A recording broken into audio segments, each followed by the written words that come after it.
Don't let wine terminology be intimidating. Tonight on SIP episode 144, we break it all down with Vino Lingo.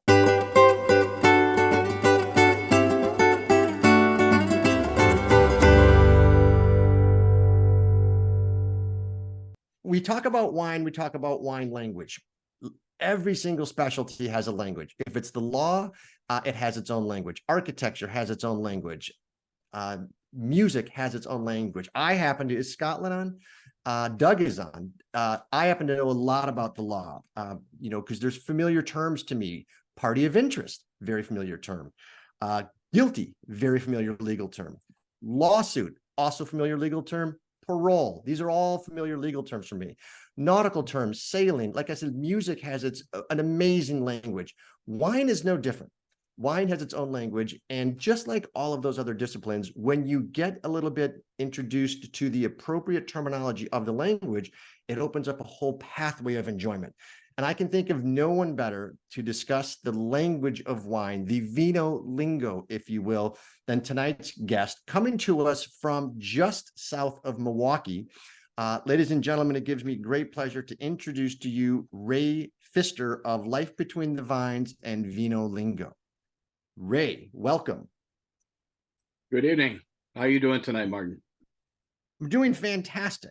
And I sincerely, definitely believe that the quicker you can learn the language of something, the more appreciation, value, satisfaction, enthusiasm, you'll enjoy in it.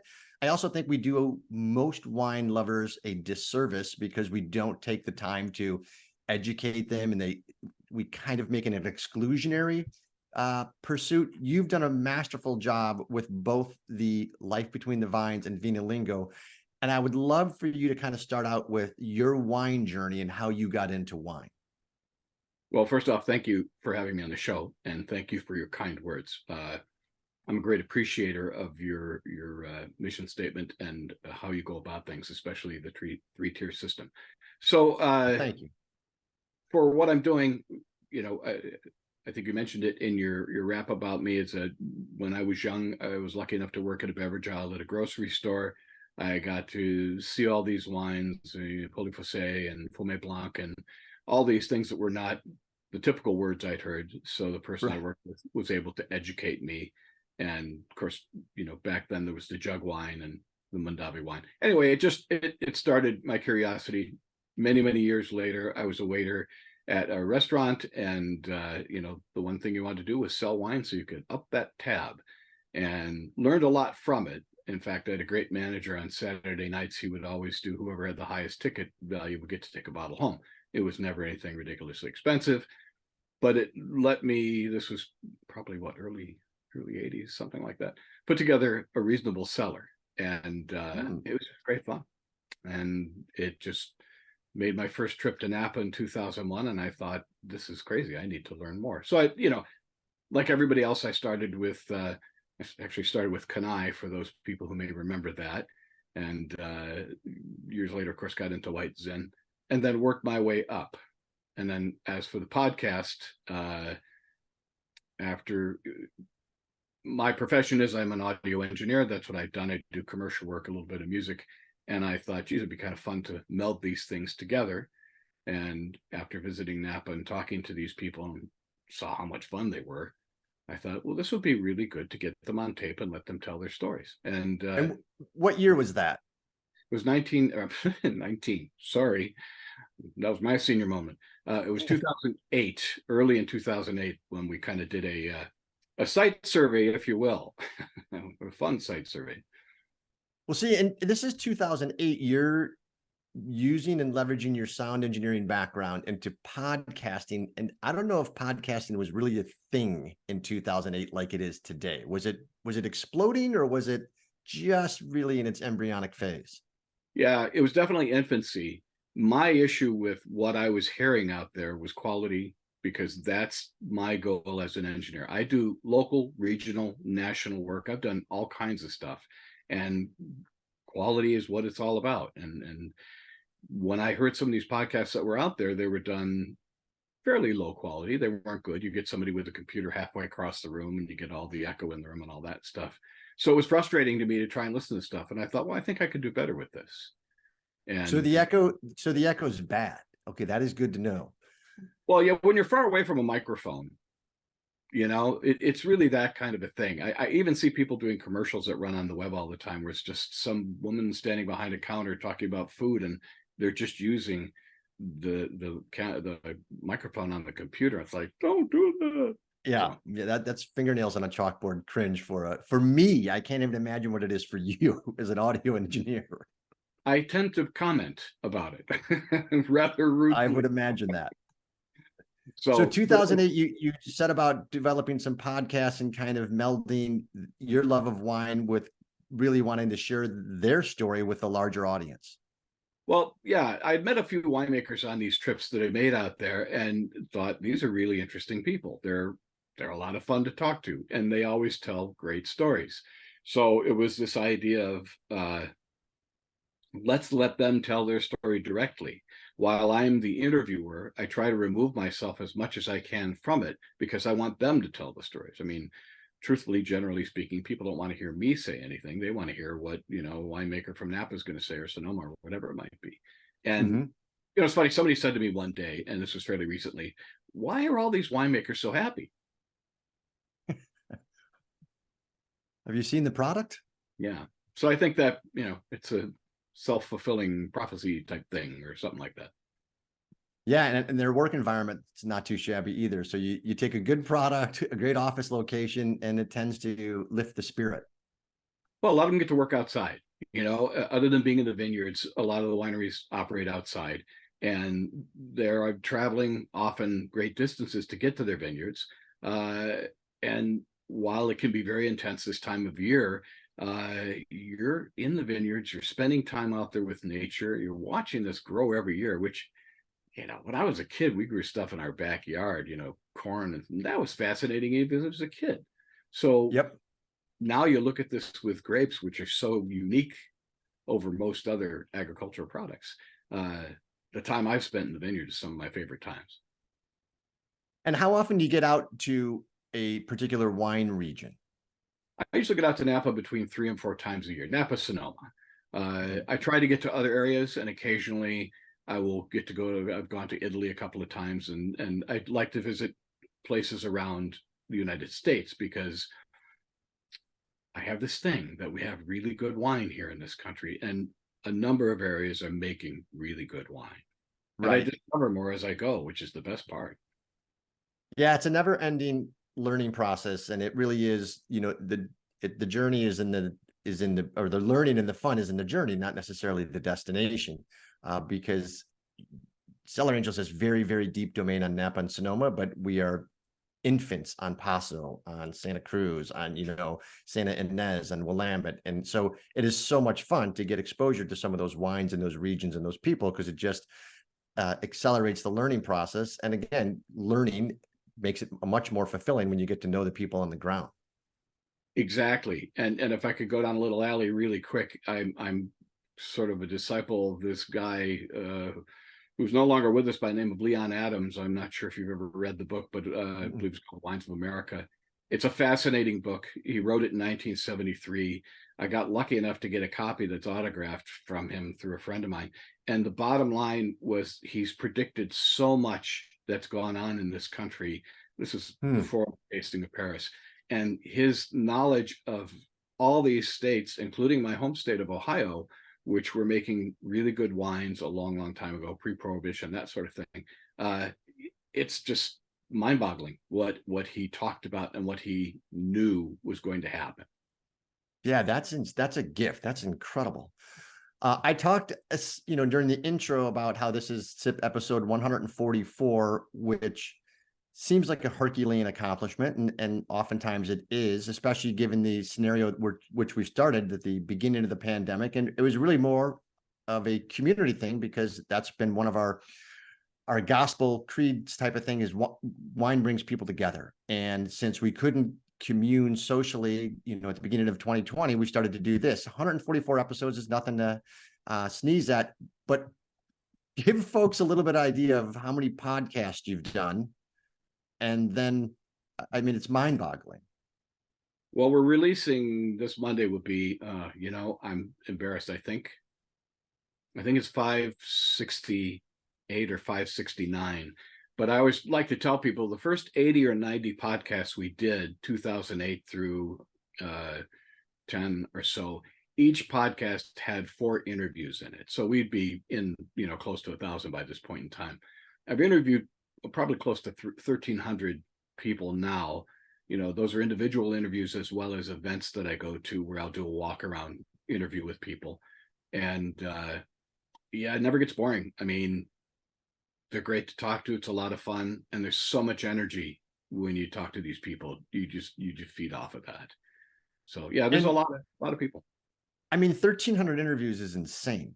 I can't remember how many video interviews we've done. 144 sips. We've probably done close to 400 or so, 400 to 500 different winery interviews, but 3 times that you've done. And when you talk about these events that you walk around at, and my guess is Auction Napa Valley or Premier. Would Premier?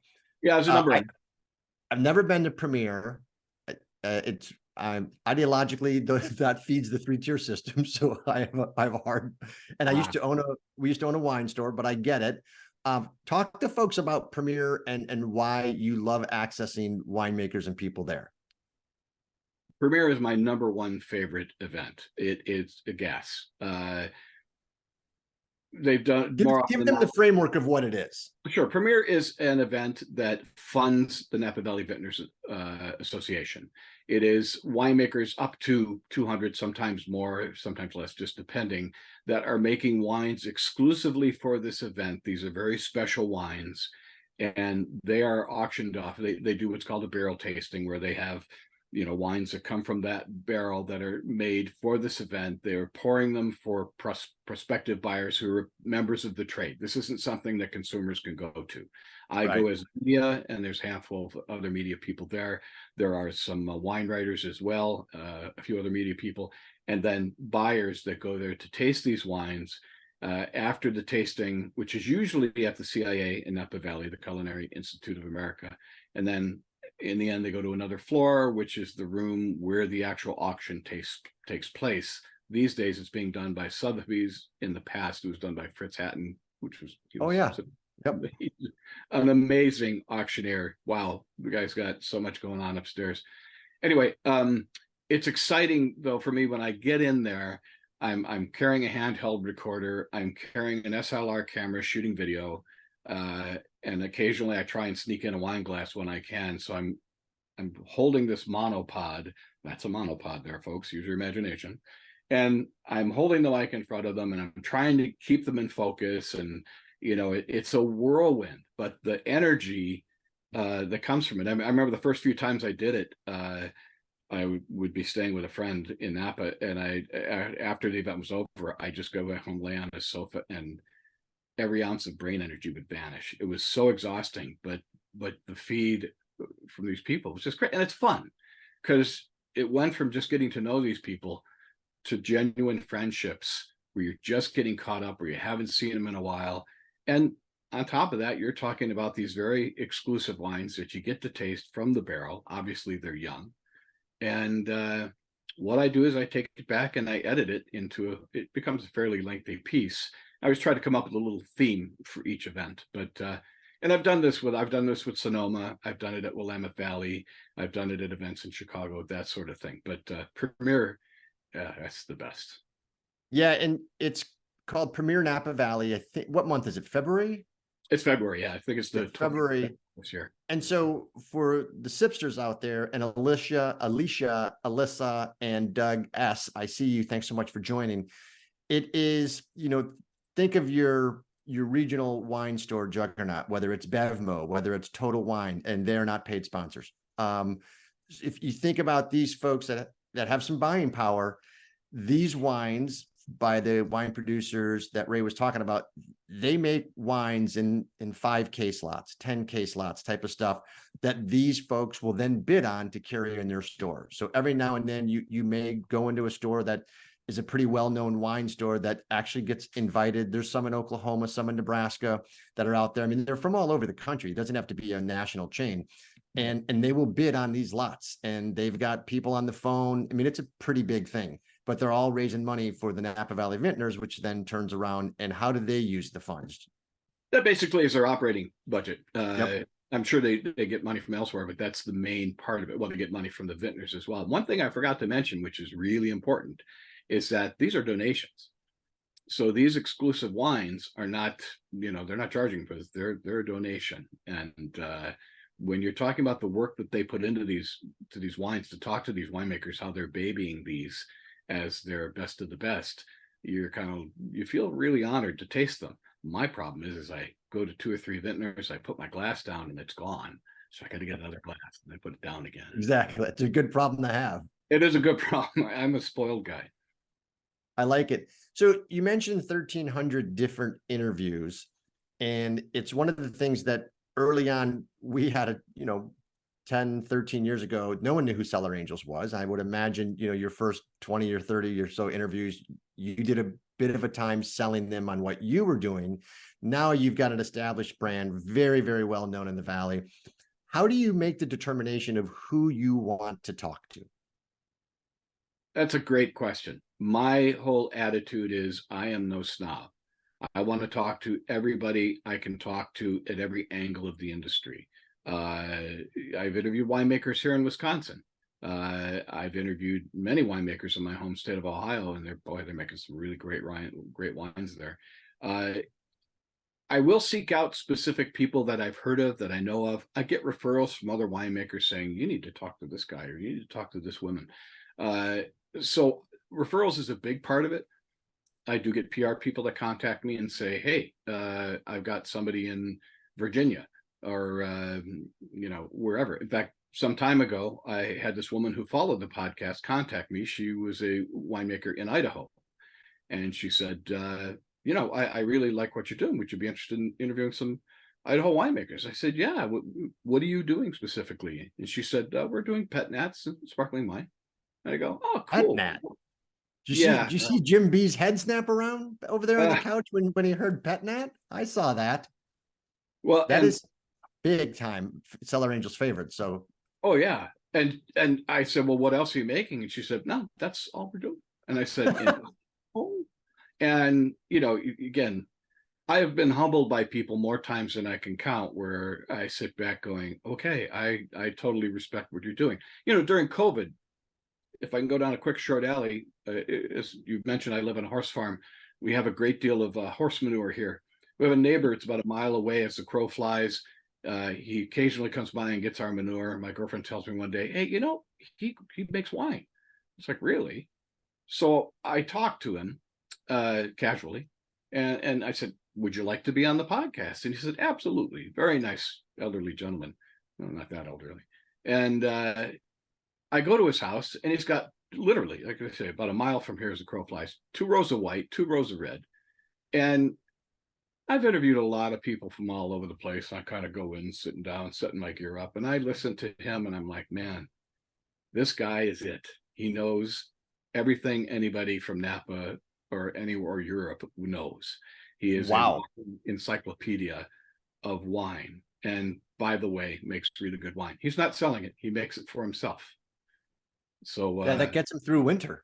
Yeah, yeah, exactly. And he has the same problems that everybody else does because of where he's located and where we're at. He gets a fair amount of wind, and he lost a third of his crop one year of one particular grape. While he's not making it a living to make a profit off of, he still feels the same pain as any winemaker does when he loses his crop. Yeah, that's an interesting point, because it's still agriculture. It doesn't matter if you're on Mount Veeder or you're in central Wisconsin. You're at the whims of Mother Nature. And there's some aspects of what you can control, but most of it you can't. And it can be diabolic when something like that happens. And we hear about it every year. You just don't actually associate, the lower half of Wisconsin with wine growing. But I would imagine it's just as heartbreaking when something like that happens. Sure. Well, you get frost is a common occurrence here. This is cold weather grapes. These are tough grapes here.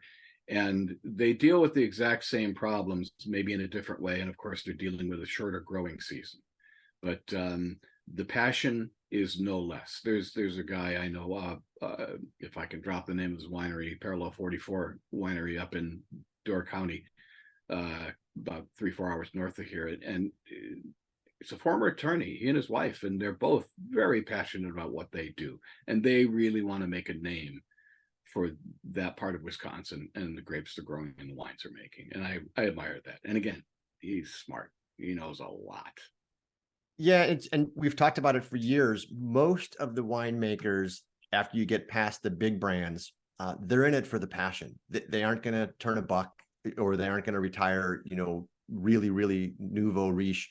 But they're in it for the passion, and that passion is palpable. And so when you're interviewing them, what have been some of your favorite stories that you didn't know that you still reflect back on it and, kind of pinch yourself with how fun that interview was? There's just so many. The fun part about it in the beginning is I would have a day where I'd have 3 interviews scheduled. I'd go out and I'd do one, and I'd be done with it going, there's just no way I'm going to do a better interview than that. They were great. And then I go on to another one. I remember years ago, I was in Sonoma, and I was doing an interview with a restaurant later on in the day. And I had done 2 or 3 that day. I was really tired, and I was driving to a thing. Man, I'm just beat. I don't know if I'm up for this. And I get there, and they had dealt with some issues in the restaurant the night before. Their credit card, their online credit system went down. And so they were in a whirlwind, and they still took the time to talk with me. And all we did was laugh. And then I had an extraordinary meal there. Sadly, they moved on to a different thing these days. But yeah, just never. One of my favorite interviews was Chris Morsoli from Morsoli Vineyard. Great vineyard, one of my favorites in Napa Valley. And Chris was telling me, because he grew up there. He grew up in this vineyard. The family has had the vineyard for 100 years. And tells me about the mountains up behind it. And Morsoli Vineyard is not far from where Inglenook is. And he tells me about the mountains in the back.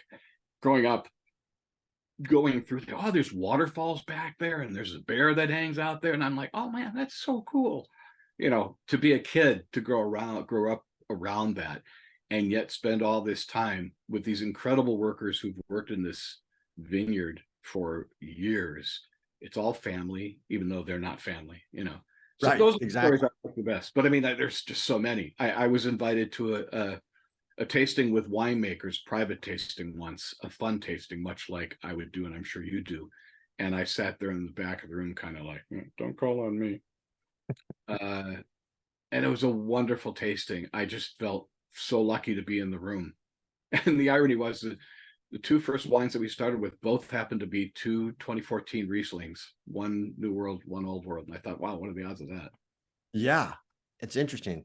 All right, let me get everybody a quiz question, because that is where the fun happens. Wow, Zoom changed a few things. All right, we're going to go with the first poll question. And this one actually has a music connotation, because I was talking about the language of things. How many members of the woodwind family are there? I actually did not know this. First of all, I had to look up woodwind, and that is for the non-musically inclined, of which I consider myself.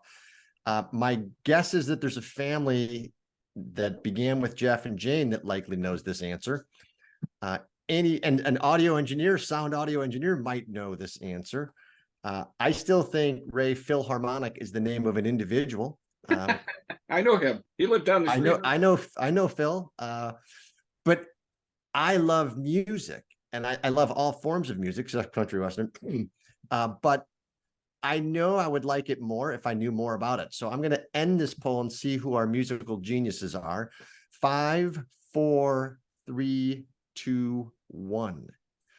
Oh, this is a good one, because the answers are 4, 5, 6, and 8 for those of you that are driving and on satellite radio. The number of woodwind family members, there are 4. So in the chat, who was the only person to get that answer correct? And Jeff and Jane, if it wasn't for you, who were in a band, I'm going to be shocked. Or Hans. So That is why language of certain specialties, I don't care if it's accounting, music, engineering, architecture, sailing, once you can learn some of the basic language, you will find the whole world of that discipline opening up to you. Jeff and James, nope. Clarinet, oh, okay, hang on. Talk to the judges. 'Twas not us. We added bassoon. No, I cannot vouch for that. I will get you the answer. The take-home quiz has a tougher one. The second question, get a chance for redemption. So who got it right? Back. All right. So speaking of language, which of the following, can they see that? Okay. Why does it say launch and the launch button is not enabled? Oh, stop sharing. There we go. Launch that one. It's episode 144. Martin is still learning how to use Zoom. Which of the following below is not generally associated with wine? Flabby, cat pee, hot, hard. So far, this sounds like my Tinder profile. Stylobate. Well, right up until stylobate. Supple. Which of these is not associated with wine? I'm allowed to vote. I'd love to vote.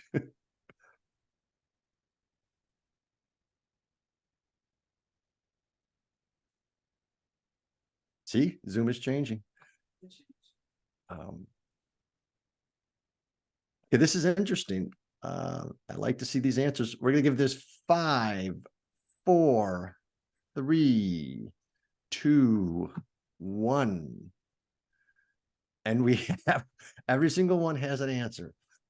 First, let's go through these. We'll break this down. Flabby, of course, is a wine term. Think oaky buttery shard. Think Rombauer. Okay, now they are not a name sponsor, and hold all your letters, please. But this is a thick, unctuous wine that's just not a lot going on. Okay, Alyssa, you guys are going way too geeky on the woodwinds. I will send you all the answers. Cat pee is absolutely a wine term. Hot is also a wine term, usually connotes a high amount of alcohol. Cat pee, yeah, a lot of people associate cat pee with Sauvignon Blanc, kind of that barnyardy, musty type of thing. Hard is also a wine term as it relates to astringency. Stylobate is not a wine term. That is an architectural term, hailing from the Greek origins of the single foundational layer underneath a series or column of pillars. Supple also a very good wine term, usually with reds, often in the Merlot area, to describe kind of its mouthfeel and elegance. Supple. So very good. We've got 6 people that had the correct answer. For those of you that did not have the correct answer, please let us know who you are so we can deduct points from your loyalty account. I'm just joking. Hang on, Mission Control, you want to talk about what? Okay, so Vino Lingo, we're talking about terms here. You've got Life Between the Vines, which is the podcast. Lori, correct. Bonus answer for the right answer. Bonus points for the right answer. But you also have a book. So now you have nearly 1,000 podcasts. You've interviewed 1,300 people, and you decided to write a book. Talk to us about the Vino Lingo book, because this is the perfect stocking stuffer. So as you see it appear right there. I love your graphics. Thank you. It took hours to program it. And just as an aside for those folks, there is Tom Rinaldi defining kitty litter box, which is a variation on cat pee. Cellar Angels' favorite, Mr. Rinaldi. Tom is a god. If there is ever one, he is it. The book obviously is based on the podcast. Sometime after we started the podcast, I started doing a separate section called Vino Lingo, wine terms as defined by the winemakers themselves.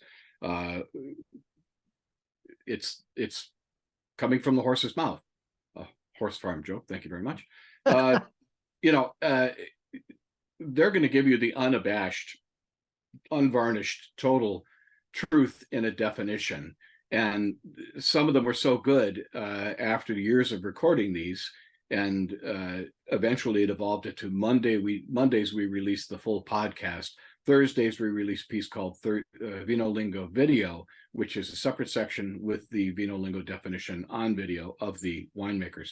So it occurred to me I wanted to do a book of this and let people see these winemakers with their terms. So if I can take a moment, I don't know how well you'll see it. I love these things. These are awesome. Well, you know, the whole goal for me with these was taking fun pictures of winemakers, not just the usual standing there with a bottle of wine. So I'd have them kind of, you know, holding a bunch. Sometimes it was hold as many as you possibly can. The early record was by Chris Williams up in Willamette Valley, where he held 12 bottles in his arms on a concrete floor, full bottles, just waiting for one to fall, and a Magnum in his arms. Nick Goldschmidt. And, you know, if anybody's ever held bottles, it's a challenge to hold this out for a long period of time like that. Another Cellar Angels favorite, Mr. Goldschmidt. He's a great man. Well, here's the guy holding the 12. You can't quite see them all. My favorite, which I would take a moment to find, was, well, they're all favorites. There are no favorites. But Sarah Fowler, winemaker at Pejou, she's one of the sweetest people I know. When we did, and people have heard this story before, but she explained it to her, she wanted to have the record. So she said, well, how about if I got down on all fours and we put 4 cases on my back? Does that count? And I go, yeah, as long as they're full bottles, that counts. So she does it, and she kind of does one of these with these cases on her back. And she kind of says, yeah, no, it's not going to work. It's not enough. Somebody's going to beat me. And oddly enough, somebody did later on. But so we talked about it. What we did is we got her in the cellar. She sat on the floor cross-legged, and they put 3 cases on each leg with her face, you know, peeking through. And it's in here as well. 72 bottles, which she expressed. Is still the record? It is still the record, yeah. The 48 was beat by Ian Birch up in Willamette Valley, where he held 52 in buckets. So yeah, and the whole idea, the pictures would be fun. To your point, not taking it too seriously. David Ramey, just a great gentleman and a very kind man, doing just, you know, these fun pictures, and trying to find some more here. Julie Johnson, another Napa Valley winemaker, Trey Sabores. So have you been to Julie's house? I have. Oh, to her house? I've been to her winery. Or her winery, which isn't that in the front of her house? Or I believe it is. Yes, because I've hung out with the dogs. I was just going to say, I refer to her house as the petting zoo. There are more animals. Yeah, she's a nature girl. She's just, and I think a lot of people in this business are. I think that comes into play there. But yeah.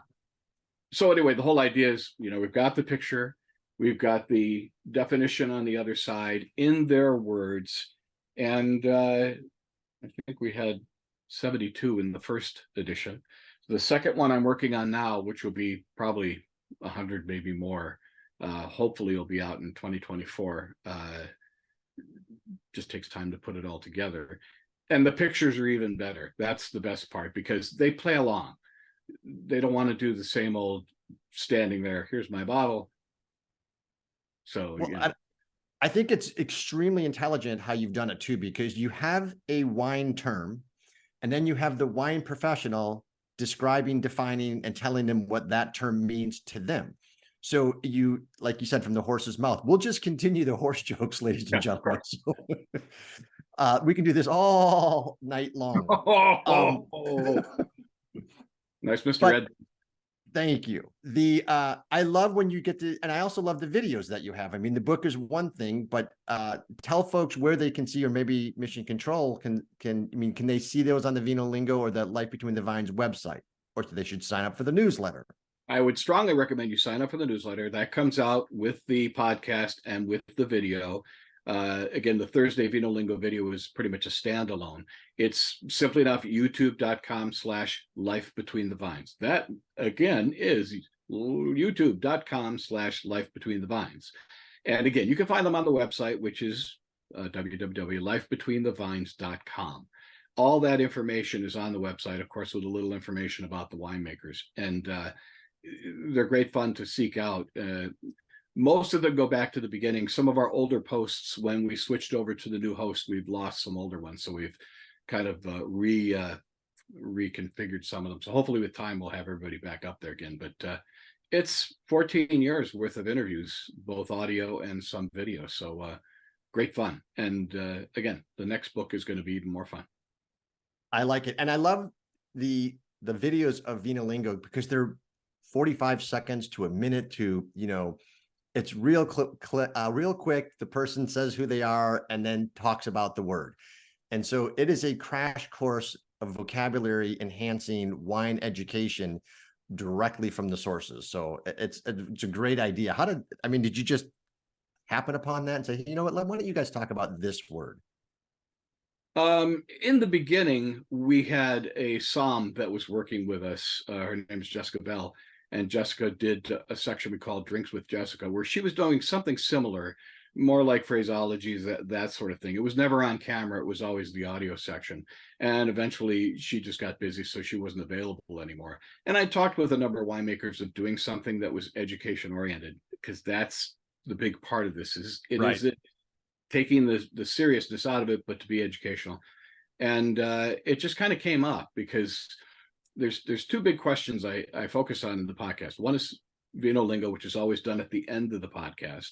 But the other one, which is my favorite, and there will be a video coming up on this very shortly on the website. It's what's the one question you've never been asked that you'd like to be asked? And that's more fun than I care to even talk about. Great. It's like inside the actor studio. It's inside the winemaker studio, if you will. Yeah, I think I don't remember his last name, but I used to watch that, and he's a big influence, although he was very proper in how he did things. His questions were usually pretty darn good. And of course, I totally agree. Well, my favorite, which I can't do, is what's your favorite swear word? Although I sure, if I could be original about that, I would steal it, but I can't. So no, and I agree with everything you just said. The sentiment is exact. A little prim and proper, but some wonderful, thought-provoking interview questions that elicited outstanding answers. So that was a great program, and you can certainly borrow a lot of that in what you and I both do. I do want to talk a little bit about the winery that you're drinking and that folks have in their glass. So I'm going to show some folks where this winery is. James Lipton. Thank you, Jen. I got the James part right, at least. You did get the James part right. And the judges have conferred, and I'm hearing it in my ear, there are only 4 Woodwinds. So take it up with Mission Control because she's the judge.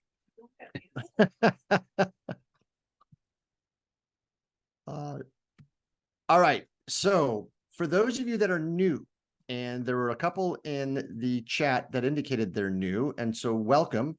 I want to tell you, we said it at the outset where Cellar Angels plays. And for us, the wine region is Napa Sonoma. It's where we have very, very deep domain. It is, in our humble opinion, probably the most unique wine and grape growing area on the planet. Every major wine region in the world will have a maritime influence. And these maritime influences can be rivers, they can be lakes, but there will be a water influence. And Napa and Sonoma are blessed by having dozens of them. So first and foremost, you obviously have the Pacific influence that just imparts so much special climate nuance given the topography of this region. So things that are closer to the coast, they benefit from extremely cool fog that is, you can set your watch by it on how often this comes in off the ocean. The Petaluma Gap right through here actually serves as the region's air conditioning unit for the most part, and the fog just comes flowing in and blankets the southern Sonoma Valley. Here you've got Sonoma County on your left, you've got Napa County on your right. You've got Lake Hennessy, Lake Berryessa. You have the Russian River flowing through here. You've got the Napa River flowing through here. So there is a tremendous amount of hydrogen influence, if you will. And of course, down at the bottom, you have San Pablo Bay. This is not where you're going to take the family swimming because its year-round temp is about 56 degrees. So when you see the jet ski or the windsurfers out there, they're always in wetsuits. But just a really, really special region. unlike anywhere in the world. And for the regular sipsters, they know this is classified as a Mediterranean climate. Mediterranean climate has a very specific amount of rainfall and a specific time of year when you get that rainfall. It has a specific temperature range. Only 3% of the globe has this type of climate. So when I say this is a unique tapestry with which to craft world-class wines, it is because there's nothing like it in the world. Red Car Tasting Room is in a small town called Grayton, which is way out here in Sonoma. It is a, blink you miss it type of town. Might have one stop sign, not stop light. But Mission Control is going to put some pictures up, I believe, if I stop sharing, and show you a couple shots of the Red Car Tasting Room. Ray, you should go there because they've got old phonographs. They have, old records and stuff like that. It's a super cool tasting room. It's not mahogany and fountains and that sort of stuff. It's out there, semi in the woods, beautiful hanging vines on the roof, always people hanging out, down to earth, and herbs all over the place. This is a rosemary bush. It's just a neat place. Big fan of everything that Red Car does. Limited production, handcrafted, very sustainable. Do you have any more pictures?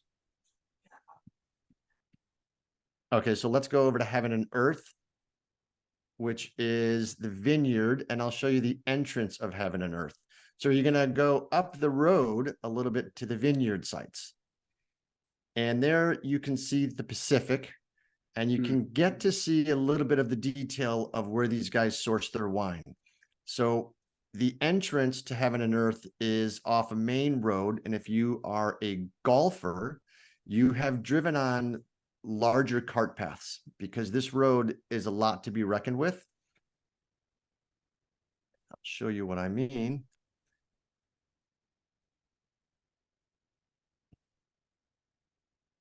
That is actually a road for cars, not big cars. And it's one of those roads that if two cars are coming at each other, you've got to give way depending upon where you are on the hill. And so this gives you an idea of kind of the topography of this vineyard site. And Heaven and Earth is behind. This is the gate that has to be unlocked by the winery. And then you go up over this hill. Say hello to the cows. There's a pond over here, which winemaker Tanner used to swim in growing up and stuff. So he's walked this land very much like you were talking about with Morrissey. And the Heaven and Earth vineyard is way up behind this hill on top of a ridge. So I'll show you what that looks like on the other side. So you can kind of see down below where we were, still now looking west over to the Pacific.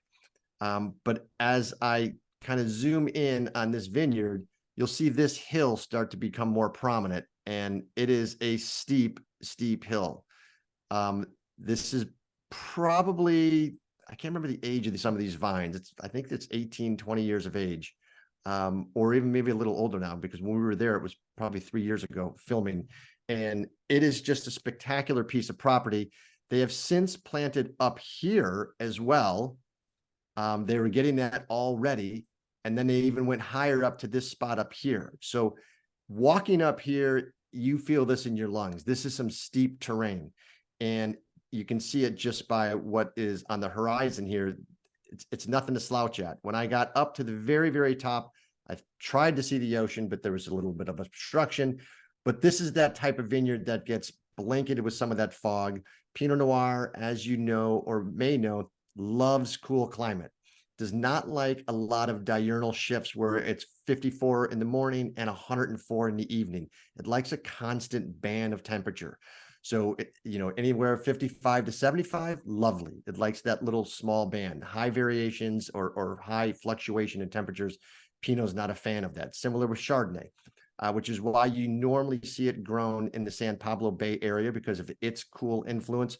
And as you get further west, some of these Sonoma Coast vineyards and West Sonoma Coast, Pinot and Chardonnay country that absolutely thrives out here. As you can see by the steepness of these hills, they aren't going to make a lot of it. So it's exceptional terroir that you're just not going to find mass production. And mass production, I don't think they make more than 1,000 cases, or it's got to be 300 plus cases of Heaven and Earth. I mean, it's a tiny, tiny amount. So I'll let Mission Control grab the reins and show you some other pictures.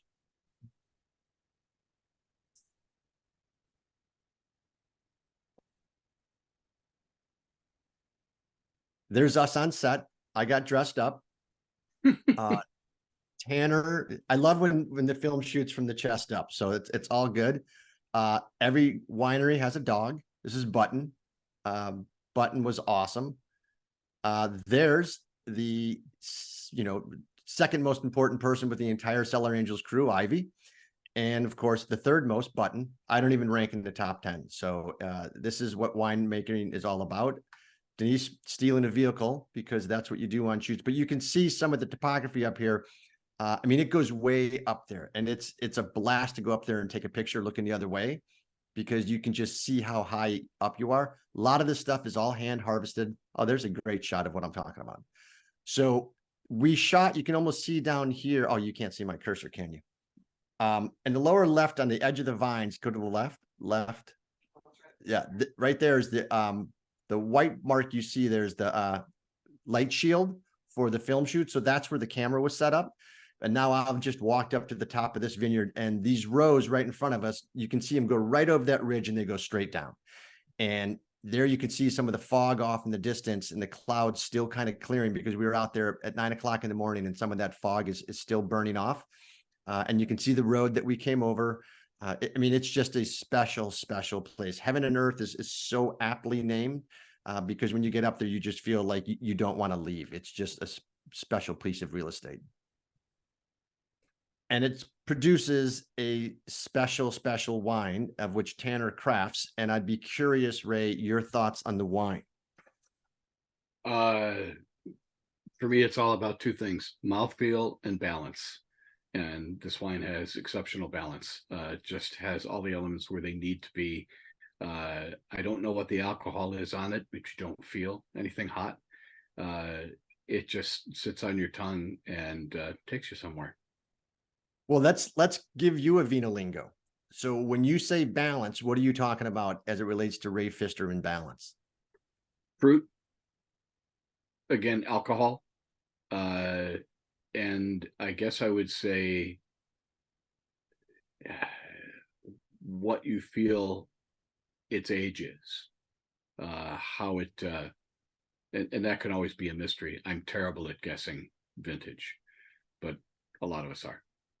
Yeah. Yeah. I'm 47. That's my vintage. No, I'm not. But this one has got cherry, black cherry, strawberry. One of the things I noticed on the nose was cinnamon stick, and it has a soft amount of cinnamon, clove, some cedar. I was not really a Pinot fan. I've become more of a Pinot fan just having great exposure to some of these wines. This one I could drink all day long, every day. I'm just a huge fan of the Heaven and Earth Pinots, and I don't know what it is. If it's the pomegranate, the rose petal, it has so much going on. And we talked earlier about some of the wine terms, and you said alcohol and balance, and there is no heat in this wine. And I too don't know what whoever has a bottle, what is the alcohol content on this? I will say it does. Go ahead. I just real quick, I'm terrible with descriptors. I always have been. It's that idea of how it hits me initially and how it, again, where the mouthfeel is, that sort of thing. But I don't know, I've got a bottle right here. Let's see what it says. I don't have my glasses. I literally have gone from being a child and having my gloves attached to my cuffs to now I'm an adult and I have my glasses attached to my head. Everything. I want to get a pair of those that break in half. Those are really cool. 13.5. Thank you. 13.5. This group is sharp. So 13.5 for a California Pinot is low, which is great, right? I'm a big fan of that. I also like this one because it doesn't have those, in my opinion, those sweet candied flavors. A lot of time there is, I don't know, watermelon Jolly Rancher type of stuff going on, and it just seems like it's too candied. I love, and I get that more in the Caneros region. I love the Western Sonoma Coast Shards and Pinots, just because they're so vertically authentic. And the typicity of where they are from that place, man, it's magical. It's just absolutely mouthwatering. Yeah, it's I'm all glad. about, that's what it comes down to. And like you, I took me a while to try and to understand Pinot, but I wouldn't say I totally understand it, but I know what I like, and I've had wines from those areas that just blow my top, which is great. Yep. And I do like Hans said he was much sharper before the bottle became empty.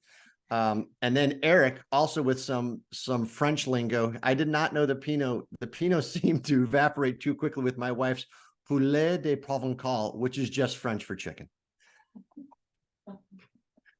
The Nice. French do everything very, very nice, even sounding nice, and it's just French for chicken. Ray, I am so thrilled to see you again, and congratulations on all the success. I want to thank Ray, ladies and gentlemen, for stepping in tonight because, as you know, last week we had a chef. This week we've got an industry professional who happens to be an author, who happens to be a podcaster, who happens to be telling amazing stories of these producers that we all love. They are not in the vineyards because a lot of the winemakers and vignerons that we would be talking to at this time of the year are in the vineyards. A little bit out of sorts because we're in mid to late October and they're now just bringing in red fruit. So all of them are talking about how late the harvest is. I've yet to see anybody that's done with red fruit, but I also haven't heard a single person, I don't know about you, Ray, that isn't waxing poetic about the voluptuous way this fruit is looking this year. Everyone is going crazy. Yeah, this is looking like a great harvest and full and luckily not too tortured. Of course, interesting to see how all the rain back in spring and winter is affecting Napa and Sonoma, because I'm sure you saw when I was out there, and I was out there a few times earlier this year, the amount of rain and the cool weather was shocking. Totally different than what it normally is like. I mean, I was never dressed properly for the 3 trips I made back at that time. And it was, no. I was in one place I was staying and I'm hearing this on the roof going, oh my God, that's heavy rain. They don't get heavy rain like that, like we do here. Exactly. Yeah. No, it's special, and I'm glad that they're having a wonderful harvest. I'm glad that there's no fires. I'm glad that Mother Nature is extending the rain a little bit right now, because normally some of the rain comes right now and you've got to get the fruit off and it may not be at its ultimate ripeness. But they are loving it, and we can't, thank you enough for stepping in. It's great to have you. Please, if you haven't logged into Ray's site, log into the site, sign up for the newsletter. I get it every week. I love learning the terms from the winemakers. It's hysterical. They're a blast, and Ray does an amazing, amazing job. Martin, thank you very much. And Denise, thank you as well. I know you're down there somewhere. I just can't see you. But she's speaking with the attorneys because apparently there's still a lot of legal action being threatened with the woodwind question. Again, keep doing what you're doing, because you do a wonderful job of it, not to kind of just go tit for tat, but the quality of the work you do, which quality is just like it is with wine. It's so very, very important. And the charity thing is obviously super important as well. So thank you for what you do. And thank you for having me. You are very welcome. Next week, Sipsters, we are off because we could not find a winemaker that was available. So enjoy your Friday night. And I close the show every single week with a plea to be good to one another, be kind to one another, because I think the world needs it. Thanks all. Cheers. Be good.